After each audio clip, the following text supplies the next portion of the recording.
ಅಬಕಾರಿ ನೀತಿ ಹಗರಣಕ್ಕೆ ಸಂಬಂಧಪಟ್ಟಂತೆ ದೆಹಲಿಯ ಸಿಎಂ ಅರವಿಂದ್ ಕೇಜ್ರಿವಾಲ್ ಅವರಿಗೆ ಮಧ್ಯಂತರ ಜಾಮೀನು ಮಂಜೂರಾಗಿದೆ. ದೆಹಲಿಯ ಸಿಎಂ ಅರವಿಂದ್ ಕೇಜ್ರಿವಾಲ್ ಅವರಿಗೆ ಈ ಮೂಲಕ ಬಿಗ್ ರಿಲೀಫ್ ಸಿಕ್ಕಿರುವಂತದ್ದು. ಕಳೆದ 50 ದಿನಗಳಿಂದ ಜೈಲು ವಾಸವನ್ನು ಅನುಭವಿಸ್ತಾ ಇದ್ರು ಅರವಿಂದ್ ಕೇಜ್ರಿವಾಲ್. ಜೈಲಿನಲ್ಲಿ ಇತ್ಕೊಂಡೆ ಆಡಳಿತವನ್ನು ಕೂಡ ನಡೆಸ್ತಾ ಇದ್ರು. ಈಗ ದೆಹಲಿಯ ಸಿಎಂ ಅರವಿಂದ್ ಕೇಜ್ರಿವಾಲ್ ಅವರಿಗೆ ಮಧ್ಯಂತರ ಜಾಮೀನನ್ನ ಕೋರ್ಟ್ ಕೊಟ್ಟಿರುವಂತಹದ್ದು. ಈ ಮೂಲಕ ಅರವಿಂದ್ ಕೇಜ್ರಿವಾಲ್ ಅವರಿಗೆ ಬಿಗ್ ರಿಲೀಫ್ ಸಿಕ್ಕಿದೆ.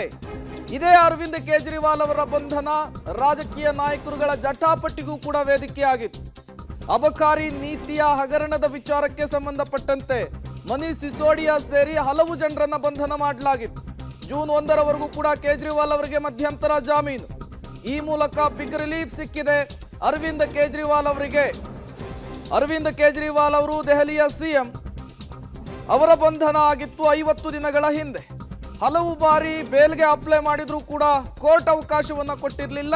ಈಗ ಮಧ್ಯಂತರ ಜಾಮೀನನ್ನ ಮಂಜೂರು ಮಾಡಿದೆ. ಸಹಜವಾಗಿ ಅರವಿಂದ್ ಕೇಜ್ರಿವಾಲ್ ಅವರಿಗೆ ಬಿಗ್ ರಿಲೀಫ್ ಸಿಕ್ಕಿದೆ. ಅಬಕಾರಿ ನೀತಿ ಹಗರಣದಲ್ಲಿ ಕೇಜ್ರಿವಾಲ್ ಅವರಿಗೆ ತಾತ್ಕಾಲಿಕ ರಿಲೀಫ್ ಸಿಕ್ಕಿರುವಂತಹದ್ದು. ಅಬಕಾರಿ ನೀತಿ ಹಗರಣದಲ್ಲಿ ದೆಹಲಿಯ ಸಿಎಂ ಒಬ್ಬರನ್ನ ಬಂಧಿಸಲಾಗಿತ್ತು. ಇದು ದೊಡ್ಡ ಮಟ್ಟದ ಸುದ್ದಿ ಕೂಡ ಆಗಿತ್ತು. ಅದಾದ ಮೇಲೆ ಹಲವು ಬಾರಿ ಬೇಲ್ಗೆ ಅಪ್ಲೈ ಮಾಡಿದ್ರು ಕೂಡ ಅರವಿಂದ್ ಕೇಜ್ರಿವಾಲ್ ಅವರಿಗೆ ಬೇಲ್ ಸಿಕ್ಕಿರಲಿಲ್ಲ. ಈಗ ತಾತ್ಕಾಲಿಕವಾಗಿ ರಿಲೀಫ್ ಸಿಕ್ಕಿರುವಂತಹದ್ದು. ಇದೇ ವಿಚಾರಕ್ಕೆ ಇಂಡಿಯಾ ಒಕ್ಕೂಟ ಅರವಿಂದ್ ಕೇಜ್ರಿವಾಲ್ ಅವರ ಬೆನ್ನಿಗೆ ನಿಂತಿತ್ತು. ಕೇಂದ್ರದ ಬಿಜೆಪಿ ಸರ್ಕಾರ ಟಾರ್ಗೆಟ್ ಅನ್ನ ಮಾಡ್ತಾ ಇದೆ ಅನ್ನುವಂತಹ ವಿಚಾರವನ್ನು ಪ್ರಸ್ತಾಪಿಸಿ ದೊಡ್ಡ ಮಟ್ಟದ ಸಮಾವೇಶವನ್ನು ಕೂಡ ಮಾಡಿತ್ತು. ಲೋಕಸಭೆಯ ಚುನಾವಣೆಯ ಸಂದರ್ಭದಲ್ಲಿ ಅರವಿಂದ್ ಕೇಜ್ರಿವಾಲ್ ಅವರಿಗೆ ತಾತ್ಕಾಲಿಕ ರಿಲೀಫ್ ಸಿಕ್ಕಿರುವಂತಹದ್ದು. ಈಗಾಗಲೇ ದೇಶದಲ್ಲಿ 3 ಹಂತದ ಚುನಾವಣೆ ಮುಗಿದಿದೆ. ಈ ಸಂದರ್ಭದಲ್ಲಿ ಅರವಿಂದ್ ಕೇಜ್ರಿವಾಲ್ ಅವರಿಗೆ ಬಿಗ್ ರಿಲೀಫ್ ಸಿಕ್ಕಿರುವಂತಹದ್ದು, ತಾತ್ಕಾಲಿಕ ರಿಲೀಫ್ ಸಿಕ್ಕಿರುವಂತಹದ್ದು. ಮತ್ತಷ್ಟು ಡೀಟೇಲ್ಸ್ ಅನ್ನು ಕೊಡ್ತಾರೆ ನಮ್ಮ ಪ್ರತಿನಿಧಿ ಶಬೀರ್, ದೂರವಾಣಿ ಸಂಪರ್ಕದಲ್ಲಿ ಜಾಯ್ನ್ ಆಗಿದ್ದಾರೆ. ಶಬೀರ್, ಅರವಿಂದ್ ಕೇಜ್ರಿವಾಲ್ ಅವರಿಗೆ ತಾತ್ಕಾಲಿಕ ರಿಲೀಫ್. ಇವತ್ತು ಸುಪ್ರೀಂ ಕೋರ್ಟ್ನ ಕಟಕಟೆಯಲ್ಲಿ ಈ ಪ್ರಕರಣಕ್ಕೆ ಸಂಬಂಧಪಟ್ಟಂತೆ ಏನೆಲ್ಲ ಬೆಳವಣಿಗೆ ಆಯಿತು ಅಂತ? ಪ್ರೇಮ್, ದೆಹಲಿ ಮುಖ್ಯಮಂತ್ರಿ ಅರವಿಂದ್ ಕೇಜ್ರಿವಾಲ್ ಅವರಿಗೆ ಈಗ ಸುಪ್ರೀಂ ಕೋರ್ಟ್ ಮಧ್ಯಂತರ ಜಾಮೀನನ್ನ ಕೊಟ್ಟಿದೆ. ಕಳೆದ 2 ದಿನಗಳ ಹಿಂದೆ ವಿಚಾರಣೆ ನಡೆಸಬೇಕಾದಂತ ಸಂದರ್ಭದಲ್ಲೇ ಸುಪ್ರೀಂ ಕೋರ್ಟ್ ಈ ತರದ ಒಂದು ಸುಳಿವನ್ನ ಕೊಟ್ಟಿತ್ತು.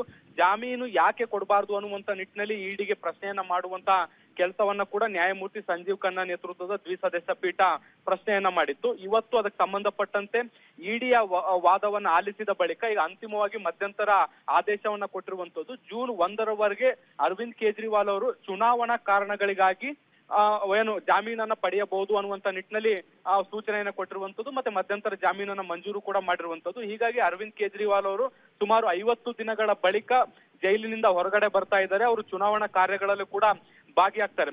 ಮುಖ್ಯವಾಗಿ ಜಾಮೀನು ಕೊಡೋ ವಿಚಾರಕ್ಕೆ ಸಂಬಂಧಪಟ್ಟಂತೆ ಸಾಕಷ್ಟು ಚರ್ಚೆಗಳಾಗಿತ್ತು. ಇಡಿ ಜಾಮೀನಿಗೆ ಆಕ್ಷೇಪವನ್ನ ವ್ಯಕ್ತಪಡಿಸಿತ್ತು.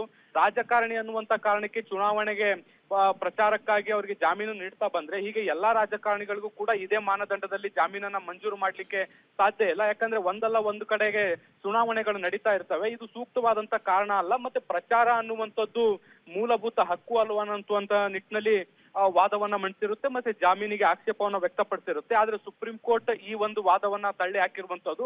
5 ವರ್ಷಗಳಿಗೊಮ್ಮೆ ಚುನಾವಣೆ ಬರುವಂತದ್ದು. ಮತ್ತೆ ಒಂದು ರಾಜಕೀಯ ಪಕ್ಷದ ಮುಖ್ಯಸ್ಥರು ಮತ್ತೆ ದೆಹಲಿಯ ಸಿಎಂ ಕೂಡ ಆಗಿವರು ಪ್ರಚಾರದಲ್ಲಿ ಭಾಗಿಯಾಗುವಂತದ್ದು ಅವರ ಹಕ್ಕು ಕೂಡ ಆಗುತ್ತೆ. ಹೀಗಾಗಿ ಅವರಿಗೆ ಜಾಮೀನನ್ನ ನೀಡಬಹುದು ಅನ್ನುವಂತ ನಿರ್ಧಾರಕ್ಕೆ ಸುಪ್ರೀಂ ಕೋರ್ಟ್ ಬಂದಿದೆ. ಪ್ರೇಮ್, ಶಬೀರ್, ಇದೇ ವಿಚಾರಕ್ಕೆ ಸಂಬಂಧಪಟ್ಟಂತೆ ಇಂಡಿಯಾ ಮೈತ್ರಿಕೂಟ ಏನಿತ್ತು ಬಿಜೆಪಿಯ ಮೇಲೆ ಮುಗಿಬೀಳ್ತಾ ಇತ್ತು. ಟಾರ್ಗೆಟ್ ಮಾಡಿನೇ ಅರವಿಂದ್ ಕೇಜ್ರಿವಾಲ್ ಅವರನ್ನ ಬಂಧಿಸುವಂತಹ ಕೆಲಸವನ್ನ ಬಿಜೆಪಿ ಇಡಿ ಮೂಲಕ ಮಾಡಿಸಿದೆ ಅನ್ನುವಂತಹ ಆರೋಪವನ್ನು ಮಾಡ್ತಾ ಇತ್ತು. ಈಗ ತಾತ್ಕಾಲಿಕ ರಿಲೀಫ್ ಸಿಕ್ಕಿದೆ. ಪ್ರಚಾರದಲ್ಲೂ ಕೂಡ ಭಾಗಿಯಾಗಬಹುದು ಅನ್ನುವಂತಹ ಸೂಚನೆಯನ್ನು ಕೊಟ್ಟಿದೆ. ಸಹಜವಾಗಿ ಅರವಿಂದ್ ಕೇಜ್ರಿವಾಲ್ ಅವರು ಅಬ್ಬರಿಸ್ತಾರಾ ಅಂತ ಬಿಜೆಪಿ ವಿರುದ್ಧ? ಖಂಡಿತವಾಗ್ಲು ಕೆಲವೊಂದಿಷ್ಟು ಷರತ್ತುಗಳೊಂದಿಗೆ ಈಗ ಅರವಿಂದ್ ಕೇಜ್ರಿವಾಲ್ ಅವರಿಗೆ ಸುಪ್ರೀಂ ಕೋರ್ಟ್ ಜಾಮೀನು ಮಂಜೂರು ಮಾಡಿದೆ. ಬಹಳ ಮುಖ್ಯವಾಗಿ ಹೇಳಿರುವಂತದ್ದು ಚುನಾವಣಾ ಪ್ರಚಾರ ಕಾರಣದಲ್ಲಿ ಭಾಗಿಯಾಗಬಹುದು, ಆದ್ರೆ ದೆಹಲಿ ಮುಖ್ಯಮಂತ್ರಿಯಾಗಿ ಅವರು ಕರ್ತವ್ಯನ ನಿಭಾಯಿಸುವಂತಿಲ್ಲ ಅನ್ನುವಂತ ನಿಟ್ಟಿನಲ್ಲಿ ಒಂದು ಷರತ್ತನ್ನ ಕೂಡ ಹಾಕಿರುವಂತದ್ದು. ಹೀಗಾಗಿ ಅವರು ಕೇವಲ ಚುನಾವಣಾ ಪ್ರಚಾರ ಕಾರ್ಯಗಳಲ್ಲಿ ಮಾತ್ರ ತೊಡಗಿಸ್ಕೊಳ್ತಾರೆ. ಸಹಜವಾಗಿ ಬಿಜೆಪಿ ವಿರುದ್ಧ ಪ್ರತಿ ಪ್ರಚಾರದಲ್ಲೂ ಕೂಡ ವಾಗ್ದಾಳಿಯನ್ನ ನಡೆಸುವಂತ ಎಲ್ಲ ಸಾಧ್ಯತೆಗಳನ್ನು ಕೂಡ ನಾವು ನಿರೀಕ್ಷೆ ಮಾಡಬಹುದು. ಯಾಕಂದ್ರೆ ಅವರು ಜೈಲಿಗೆ ಹೋಗೋಕ್ಕಿಂತ ಮುಂಚೆ ಅಥವಾ ಇಡಿ ಬಂಧನಕ್ಕೂ ಮುಂಚೆ ಕೂಡ ಸಾಕಷ್ಟು ವಾಗ್ದಾಳಿಯನ್ನ ನಡೆಸಿದ್ರು. ಈಗ ಜೈಲಿಗೆ ಹೋಗಿ ಬಂದಿರುವಂತ ಹಿನ್ನೆಲೆಯಲ್ಲಿ ಬಿಜೆಪಿಯನ್ನ ಟಾರ್ಗೆಟ್ ಮಾಡುವಂತ ಎಲ್ಲ ಸಾಧ್ಯತೆನ ನಿರೀಕ್ಷೆ ಮಾಡಬಹುದು. Arvind, okay, thank you Shabbir ತಮ್ಮೆಲ್ಲ ಮಾಹಿತಿಗಾಗಿ. ಸಿಎಂ ಆಗಿದ್ದುಕೊಂಡೇ ಬಂಧನಕ್ಕೊಳಗಾದಂತಹ ದೇಶದ ಮೊದಲ ಮುಖ್ಯಮಂತ್ರಿ ಅರವಿಂದ್ ಕೇಜ್ರಿವಾಲ್ ಆಗಿದ್ರು. ಅಬಕಾರಿ ಹಗರಣ ನೀತಿಯ ಪ್ರಕರಣದಲ್ಲಿ ಅವರನ್ನ ಇಡಿ ಬಂಧಿಸಲಾಗಿತ್ತು. ಜಾರಿ ನಿರ್ದೇಶನಾಲಯ ಯಾವುದೇ ಕಾರಣಕ್ಕೂ ಜಾಮೀನನ್ನು ಕೊಡಬಾರ್ದು ಅಂಥೇಳಿ ಸುಪ್ರೀಂ ಕೋರ್ಟ್ನಲ್ಲೂ ಕೂಡ ವಾದವನ್ನು ಮಂಡಿಸಿತ್ತು. ವಾದ ಮತ್ತು ಪ್ರತಿವಾದವನ್ನು ಆಲಿಸಿ ಕೊನೆಗೆ ಅವರಿಗೆ ಮಧ್ಯಂತರ ಜಾಮೀನನ್ನ ಸುಪ್ರೀಂ ಕೋರ್ಟ್ ಮಂಜೂರು ಮಾಡಿದೆ. ಈ ಮೂಲಕ ಅರವಿಂದ್ ಕೇಜ್ರಿವಾಲ್ ಅವರಿಗೆ ತಾತ್ಕಾಲಿಕ ರಿಲೀಫ್ ಸಿಕ್ಕಿರುವಂಥದ್ದು.